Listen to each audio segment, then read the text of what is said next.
Hi and welcome to another episode of the Getting Things Done podcast from Vital Learning. I am Morten Røvik and I'm as always here with my good friend and colleague Lars Rothschild. Henriksen. Привет, Lars. You were a little surprised that I've already started recording. Morten, good to see you. As always, and as always, good to be with our listeners and viewers out there. We always start off with a quick reminder of the purpose of the podcast, which is to help you learn GTD or become even better GTDers. We do hope that today's episode supports you in that. If you are new to GTD, we always recommend you go back and listen to episodes 1 through 6 of the audio version of the podcast to get an introduction to the basics of GTD, the 5 steps. Today's episode number is number 137 of the podcast, and today's episode is titled, and I'm going to try this, see if I make it, weekly doing a weekly review is better than nothing. Did I do it? Did I make it, Morten? You did. Well done. Woo! And it makes more sense when you read it because the weekly is being, doing it, being weak, not strong, the opposite of strong. So do a weekly review is better than nothing. Is the idea. So I have had in my more than I probably can count done a weekly review or a smaller, shorter. And I have my own names on those. I don't know. Do you have a name on those? I call it the crisis review or the panic review, depending on where I am.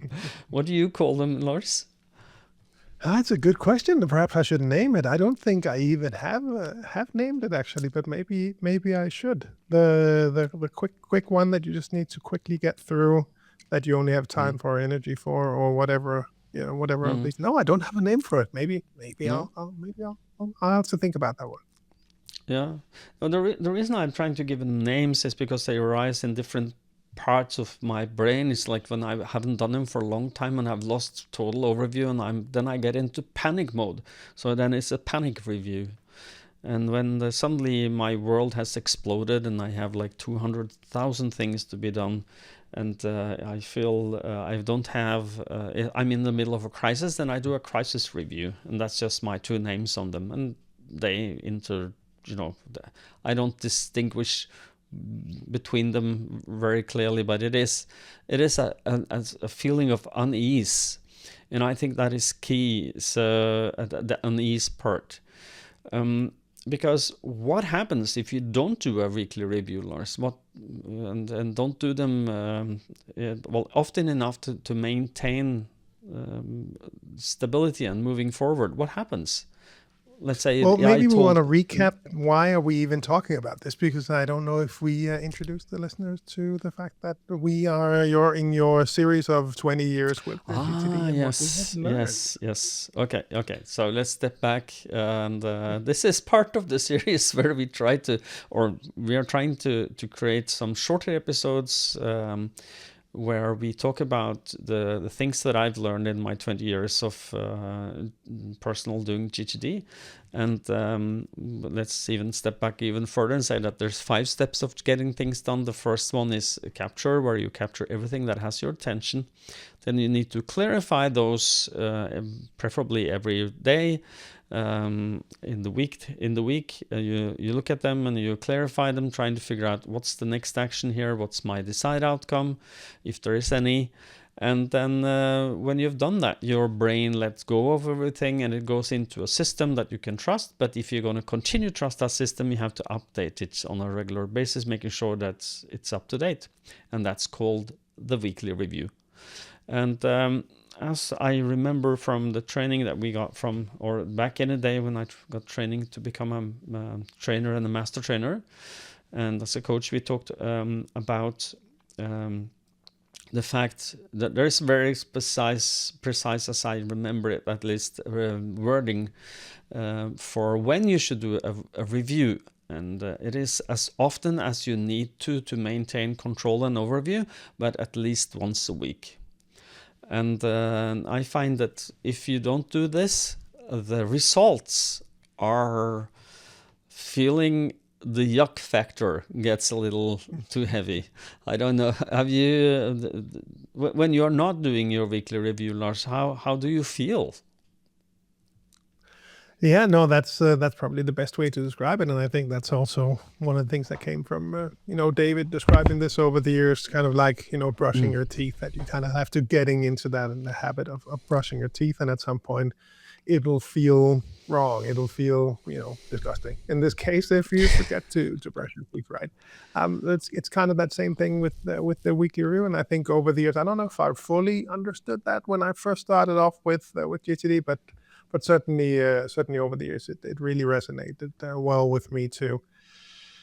That you just don't know what's coming. You don't have that kind of clarity, that kind of calm, that kind of feeling that things are under control.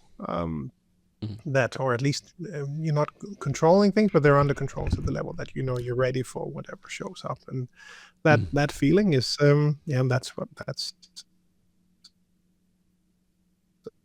that's part of what we go for GTD. So yeah, describe it. And for those who are listening to this, you will now understand Lars has had little internet problems. He lost a little of his connection. I think the wording came true. It was a little staccato for a little second there. No, that's you can. I can blame you for a lot of things, but not for the internet, Lars. No, I can't blame you for a lot of things. That's not correct. But the idea is, for those of you who have not done a weekly review on a regular basis, is that when you do them on a regular basis, you feel overview, you feel control, your shoulders go down. It's very good feeling. It's one of the most difficult things to motivate yourself to do, because it's a lot of thinking, but when it's done, when it's over, it's like, I can't, I get happy just thinking about it. And by the way, that's one of the tricks that I try to teach my coaching clients, is that when you have done your GTD and you feel the benefits that GTD gives you, remember that feeling. And just stay in it for a few minutes when you're finished, and go feel, this feels great. Capturing feels great. I don't have anything in my head. And when you do a good weekly review, you feel, I feel better now. And remind those the things that you feel overview and control. You feel that you're not overwhelmed, but overwhelmingly many things that you have to get done, and that feeling, make the connection between doing the weekly review and actually that emotion. And I think that makes a lot of sense. And because if you do make that connection, it makes it easy for you to motivate yourself to get back to it. So when you do a good one, when you haven't done one for a week, how does that make you feel, Lars? Am I the only person who feel like this? I guess I'm not. I know it. I'm not. But how do you feel? No, it's a great feeling. And just walking through that, and just. The example that you gave is just, I think, one of many tricks that we would want to employ. Really, whatever you can do to make sure that you get that weekly review done. For me, one of the key things was to start to adapt the list, because that made it a whole lot more fun. So just Googling weekly review PDF, that for me back then, I guess you would ask AI today, but you could Google it, copy whatever text it is, grab that into your favorite text editor or whatever you use to make some kind of checklist, and then adapt it from there. At least that's how I did it back then, and I know from many coaching clients that they took that same approach. And it just, for me, that made it so much more easy. And perhaps you could have a small celebration at the end, or a small reward, or whatever it might be, to help you trigger that as a habit. But I think just going in there and then tweaking it and making it your own. I think that was a big thing for me to go in there and adjust it a bit, not to divert from the original steps. I stuck very much to them, and still do, also in the order that they show up. But having stuff before and having stuff after. There's plenty of things that I have adjusted to make it fit me. Yeah, me too. And one of the things that I've done is I try to ask myself how does my brain work? How does it prefer to process information? And that means that I can't clarify emails until I've looked at all my list and my calendar, and I really need to make sure that it's one of the last things that I get to do, because I get sucked into emails. It's like it's the suction. It won't let me go until I finished. I don't know if I'm special. Probably I am, but I think I'm normally the email one, right? I thought that was me. Yeah, You're stealing my role. yeah, but yeah, I know I'm stealing your not your thunder, but your rain. I don't know. No, you're stealing my error, my mistakes. Yeah. Okay. No, but the idea here. Now I'm fully thrown off the horse.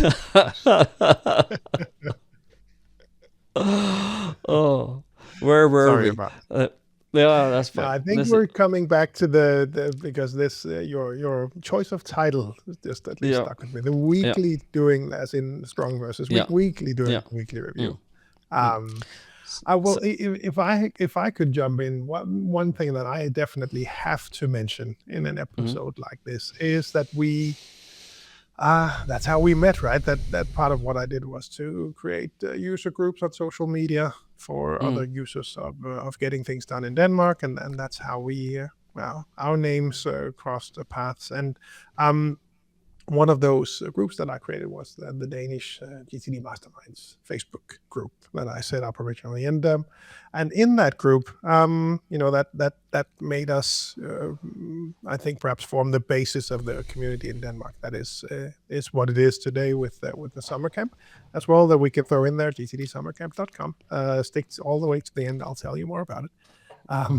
But no, we had a lot of people that met there, and one of the people that showed up there was Jens. Jens in this group, a fantastic guy, the nicest guy, nicest GTDer, so helpful. GTDer extraordinaire, head of the summer camp. We should all have a Jens. Is my exactly. I think that's been said more than once.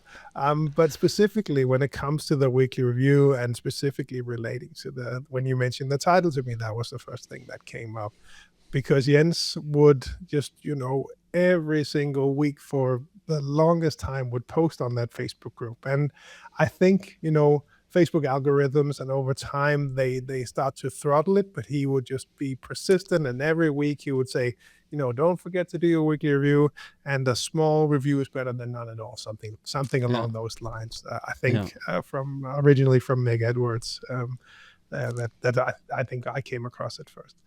But just that, specifically relating to the title that you gave, Jens's persistence, and hopefully supported many GTDers in Denmark to, it's Friday, I have to do my weekly review. I don't want to do it. I don't really have time. Well, better make it just a small review is better than none at all. That kind of stuck with me. So had to give that shout out in this episode. Yeah, one of the things that I've found helpful when you want to do a short weekly review is to start by celebrating that you actually are going to do one. And this I'm contributing to the Tiny Habits methodology from tinyhabits.com. Where they do talk about the idea that if you remember you have a habit you want to form, I just knocked the microphone, and I'm waving too much with my hands. But if you want to build a habit, to get it to stick. And one of the things that I found that's really beneficial is to, every time you remember that you're going to do something about that habit, you celebrate inside. You kind of like do a little mental dance inside. I'm doing my weekly review, and just it puts you in a mindset that is a positive one. And that I do if I do a week or a normal one, but I celebrate that I'm doing it because I know I will feel better after, because it puts me into better mindset. And then instead of doing the big ones, I've there's a lot of check marks to get through until you get to the end, like get creative. Is when you are in the crisis mode, it's probably not where you want to be. But so I'm going to ask you, Lars, if you are doing quick, fast, not full weekly review, what would you be looking at to maintain overview and control, feeling enough for example, the weekend? Yeah, I think if we take that step back where we talk about the 3 standard phases of a weekly review: get clear, get current, get creative. Get clear meaning clearing out those inboxes, getting current meaning running through your calendar, running through your lists, or get creative meaning primarily looking towards the future, the someday maybes, etc. It's definitely the first and the third. I'll jump straight into get current. Right, so I can have a look through my calendar, look through my lists, and then make sure that I have that overview. I will frequently. No, I think that's probably the most accurate thing for me to say is to run through the list, run through the calendar, and make sure that those are in order. And I think I don't spend that much time on them, or maybe I am just making that up and telling myself that I'm not spending that much time taking that much time to do it, because for me, I rarely don't get that done. Sometimes there will be times where that email inbox isn't cleared out for some reason, or the someday maybe lists, at least back in time, got way too big. So I would skip that part if I were a bit busy. But the second phase, running through the calendar, looking a bit back in your calendar, looking ahead, looking through the next actions list, the waiting for list, the projects list, the agenda list. I can do that pretty quickly, or at least I'm telling myself that I can. So I think that's probably the mini subset that I is that some of the same you do, or how do you do it? It's fairly close. The first thing that I do is to just capture things, because eventually there might be things that I forgot that's trapped in here. And so I will just do a loose, trying to get into the mode of thinking of nothing and see what shows up. And then eventually it might, I forgot to write that down. And then, this is maybe good to write down. So I took empty my head is the first thing I do, capture anything that might show up. And sometimes there is something, but most of the days there is nothing. But it is a good exercise, because I've captured some things that I know when I've done that I would elsewise probably forget, and it will move out of my brain totally. And and then I look in my calendar, as you do this week. What I've done this week, just go back and see if there's something I need to follow up, something I've forgotten, making sure that I kind of catch up, making sure, I had a meeting, did I send that PDF or not? And I check if I did, and if not, I make a note of doing that. And then I look at my the next few weeks into the calendar, and people ask me, how far into the future should I go? Well, I'm saying that as many weeks as you need to feel comfortable. And that is a very accurate description. So if you think that there is something in 2-3 months that I'm not seeing right now, maybe you should see that, just to remind you that the vacation is coming up, or this big event is coming up that you need to prepare to, just as long into the future as you need to feel good.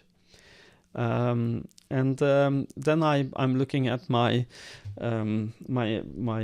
desired outcomes list, as you do, and my next actions list, and my waiting force, just to see if there is something. And then that's about it.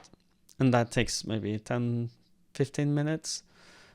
But the problem with people, so whatever you're doing a full one or just a light version like this, people resist doing it because they're addicted. David Allen said that once, and I asked myself, is this really true? And he says that the reason people are not doing, for example, a weekly review, or that they are addicted to stress. We are, I don't know if you agree with me, Lars, but when I see people, myself included, is that I prefer stay busy than stop and think. And because it's so doing is much more cool, because when you've done something, you can tick it off. Woo, I sent that email. Way, I feel good now. And thinking is hard work, but it is so necessary that we do think and make decisions. So, what is your take on this, Lars? Yeah, no, that's definitely relatable, and I saw it not too long ago.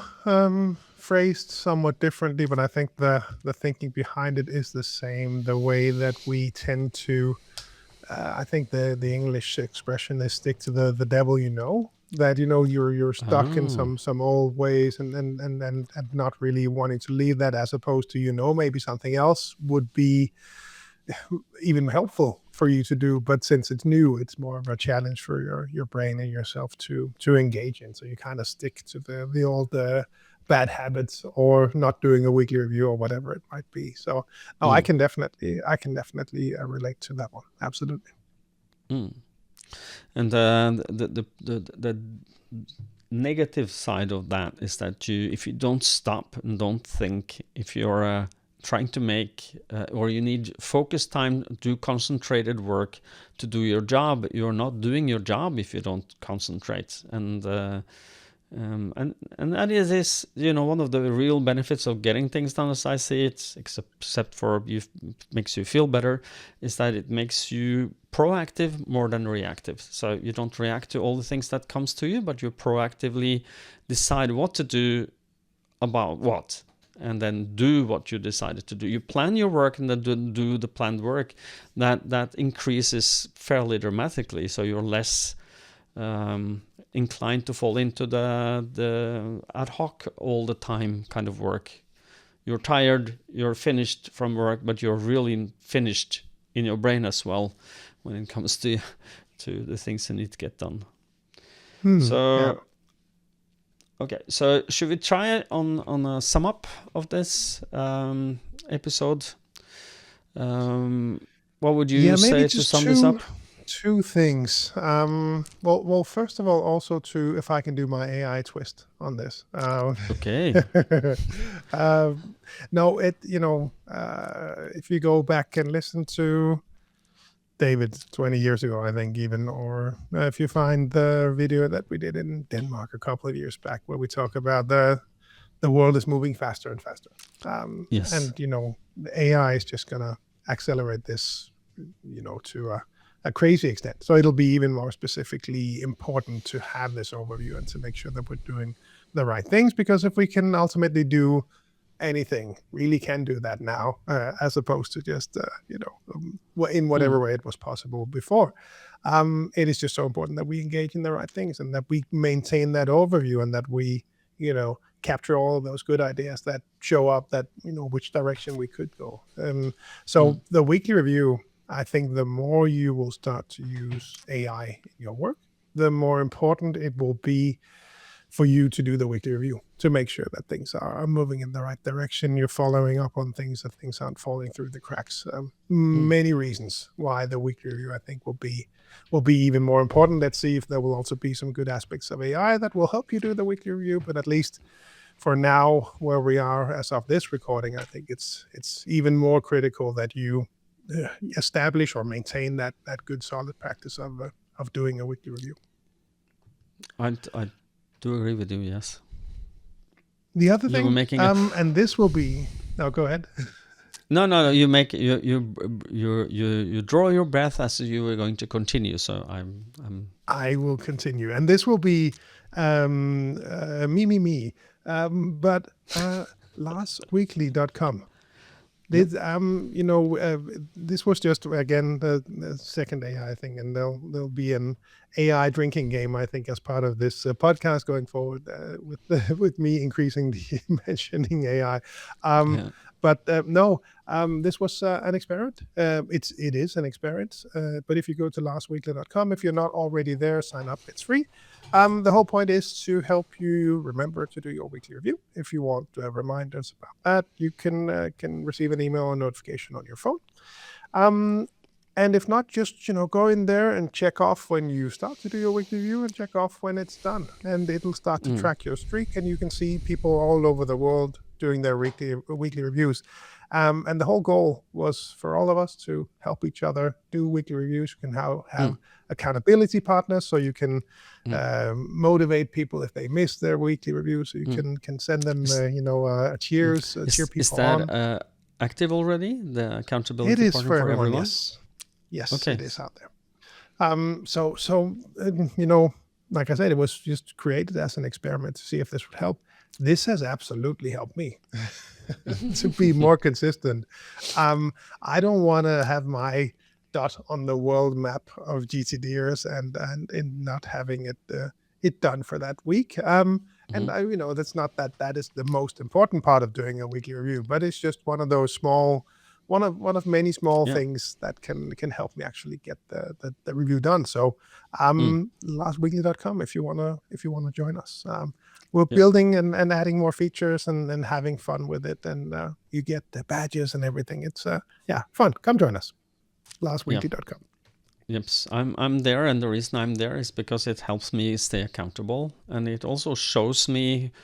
So I have some of my coaching clients that are there, and I can see if they've done their weekly review, which is kind of cool, and I like that idea. So one of the things that people struggle with when they do learn getting things done is that they have problems staying accountable to themselves. So I'm a busy manager. I don't have time to think. I'm just doing, well, GTD tells you that you need to stop and think and do things, and it's hard and it's difficult, and it's in your everyday work. The demands of the world comes to you, and that feels that it's more important than you, which is wrong in my eyes. Yeah, you should be you should be the most important person in your life. That's at least how I think about it. It's a philosophical. Where did that word go?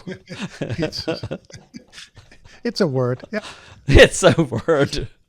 that it is. It's that kind of word, and that kind of thinking. But at the same time, it is. If you're not a most important person, and you don't take care of you. This is taking care of you. You should do GTD because it's good for you. You should not because it's good for your work or your family. They are going to benefit from this, but you should do GTD because it's good for you. It helps you stay clearer, and you're more happy, and better overview and control, and that should be your focus on this ideas that we're talking about now. So philosophical words. I did it now. I think that's it. Yeah. I think that's it. Okay. Anything else we need to say before we wrap up? No, I think we can wrap up. Better a small review than none at all. It's a good reminder, a good thing to learn and keep in mind. And again, if you don't get it done, there'll just be even more work to be done next week, and that'll make it even harder to stick to that. Cadence. There's just a lot of value in that. So absolutely, it's such a good recommendation to just do a small review instead of none at all. I'll just add a little AI so that some people can take another drink. So the AI is of course something. Both you and I have been dabbling with this for some time now. I feel, at least when it comes to Claude and Claude Code specifically, you're ahead of the game with me, even though I'm trying to catch up.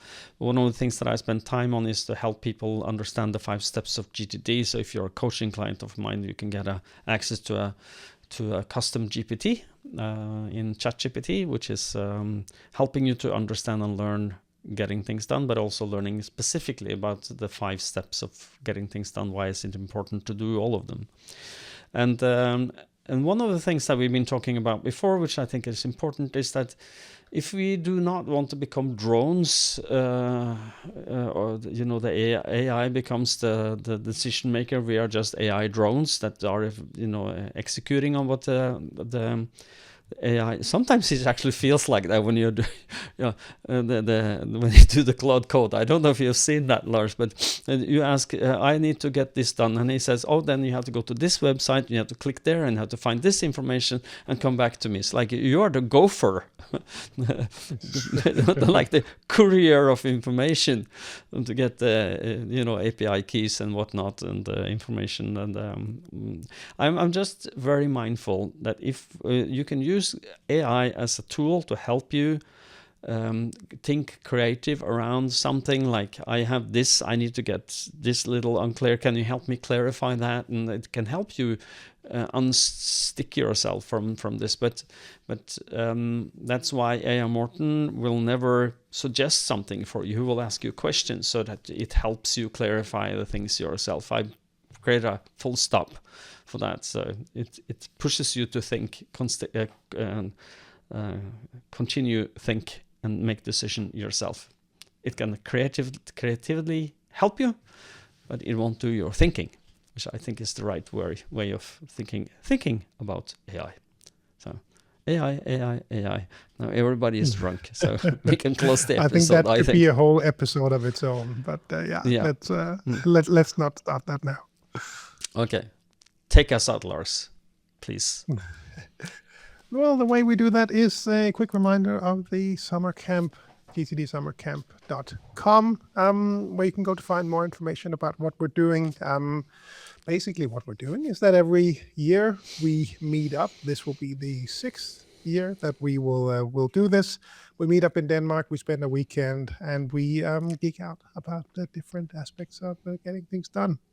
Most of us will meet on Friday. I think almost all of us will meet on Friday, so that should be June 12. I think the conference itself starts on Saturday and finishes on Sunday, so that's June 13 and 14, 2026.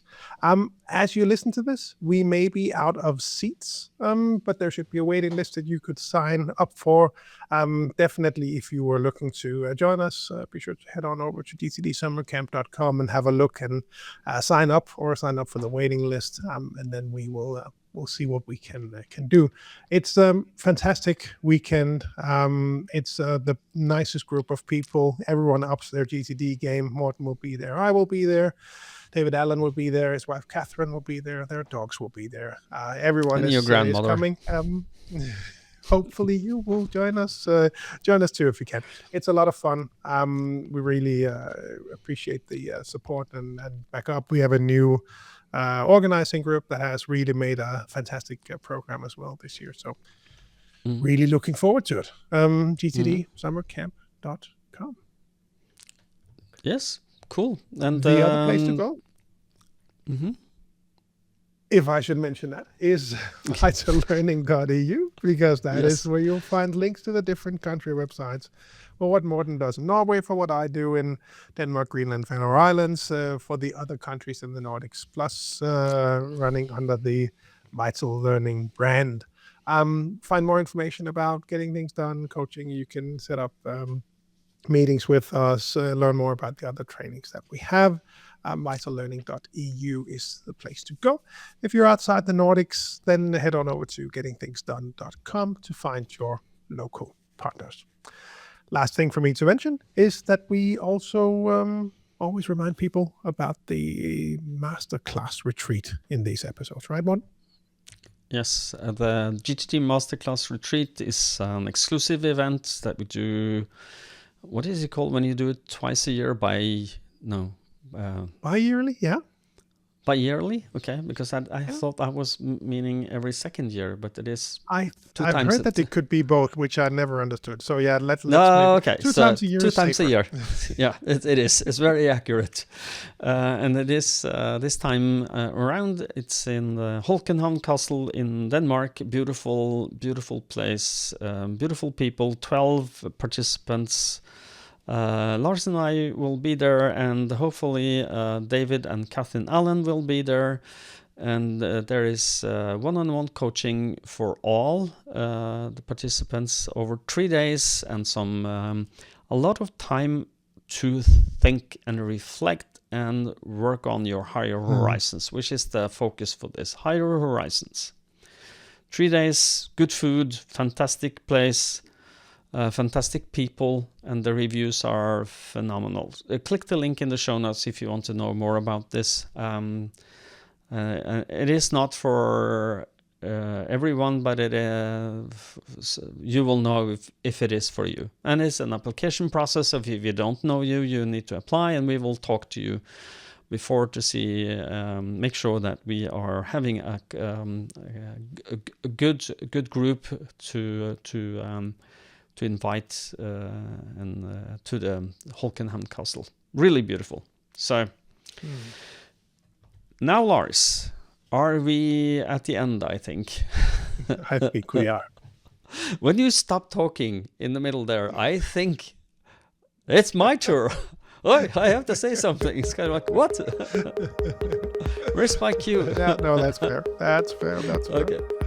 Yeah. Okay. So until next time, people, stay safe and stay productive. Bye-bye. Bye. And then recording.